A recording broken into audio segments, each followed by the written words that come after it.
Welcome to Mojo Talks. I'm Eric, and today we're talking about the Grammys, the 60th edition of the Grammys, which was last night. And we've convened a panel of our music experts here at WatchMojo to talk about the Grammys, the surprises, the snubs, what we liked, what we didn't like. So we have over here Liam and Justin, two music experts in the Mojo world. And how you guys doing? Pretty good. Great. Excellent. So this was the first time the Grammys were back in New York in a long time, in Madison Square Garden. You really felt the energy of that room, I think more so than when it's in LA and in kind of like a stuffy awards ceremony theater. Bruno Mars won 6, Kendrick Lamar won 5. I think Bruno Mars pretty much cleaned up all the major categories. If you look at Record of the Year, 24 Karat Magic won. Album of the Year, same thing. Song of the Year, That's What I Like. What are we thinking? Are we happy that, is it still the era of Bruno Mars? I think aside from Album of the Year, all of those are pretty well deserved. I just feel like in that category, you had like the Lord album, which was excellent.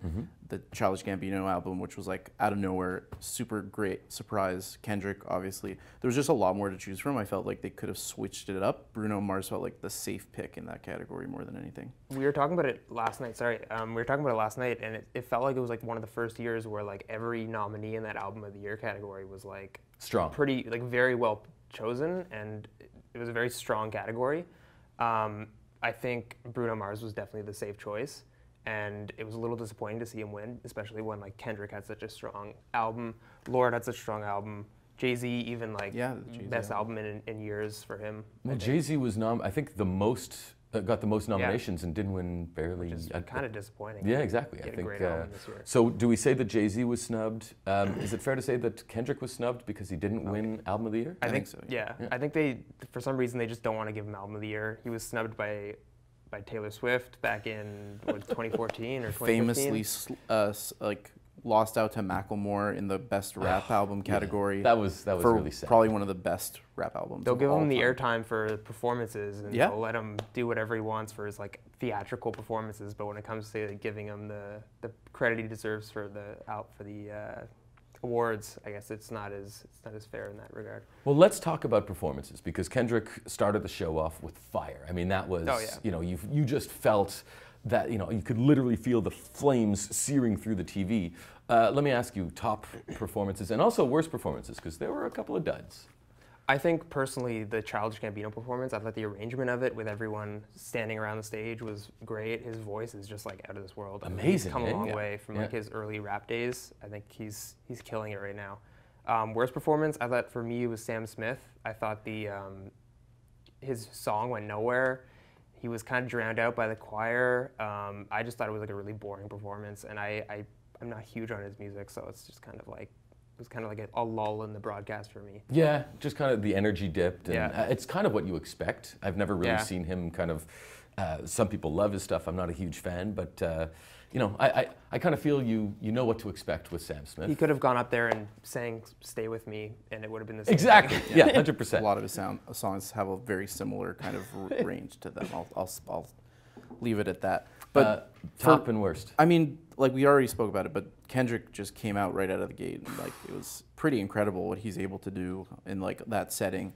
I mean, it's crazy that he's able to be concise yet like say so much, and with images too. Like a lot of people just come out and they do their song and then it's over, and they have like maybe some backup dancers, but he's like using that's like format of the live performance, the televised live performance, to do like new things that I've never personally seen before, which is always fun to see. The Dave Chappelle intercutting and being like, hey, you at home, pay attention. This guy's speaking the truth. That was great. Always good to see Dave Chappelle. And the U2 appearance. Yeah, that was kind of, what was that all about?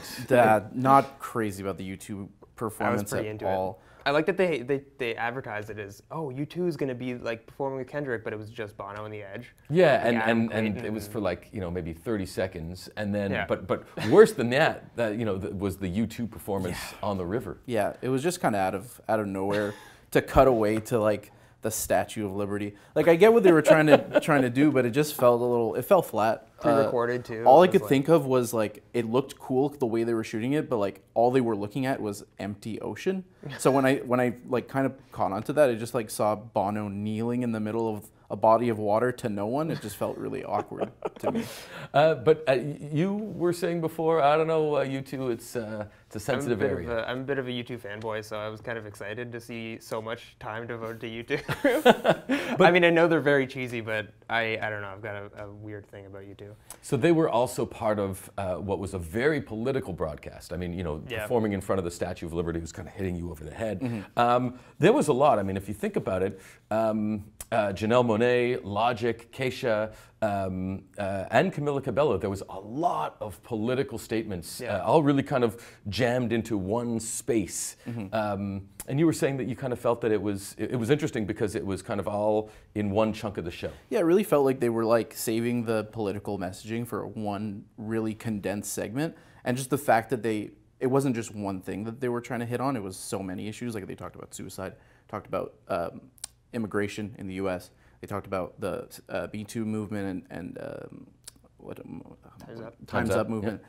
And like it was just kind of one after another. It didn't give any one particular movement like the time to breathe. So everything just felt like, like, okay, sure, the Kesha song, but now we have to get to Logic doing the suicide awareness song. So it just kind of felt rushed and didn't really feel like any of it was sticking.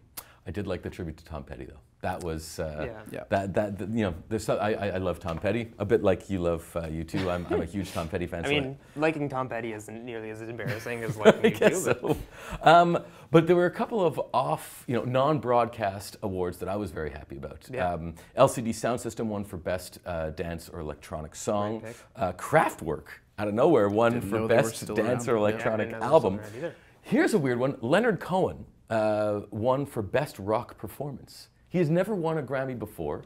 Died just after that album came out, and I thought that was very cool, and especially the fact that in that category there was also Chris Cornell, who passed away last year, and there was also Calio and Go to War, which I have to admit I don't know those guys very much. But speaking of war, The War on Drugs won for Best Rock Album, which I thought was fantastic, one of my favorite bands.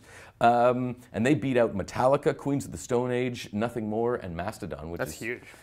That's hard to do. It's a tough category. And speaking of Mastodon, they won for Best Metal Album. Wow. So there was but I personally feel that what's broadcast versus everything else, there's so much more I'd like to see. There was not one rock award given during the night last night, and you were saying that you think at this point. Well, you guys were saying, country and hip hop have basically replaced rock as the go-to. we were talking that we think, at least I think it's really weird that Best Comedy Album was broadcast last night, which like who listens to comedy albums anymore? I think it was just like really an excuse. It just felt like they had Dave Chappelle there, and they just wanted to have him come up and speak to have that soundbite. Him, Jerry Seinfeld, Sarah Silverman were just like there. I don't know. It's just a way to get a broader appeal. Right. So that's it for us today. Thank you for tuning in. Thanks for your thoughts. Let us know in the comments. Like us, subscribe, and we'll see you next time. Thanks a lot.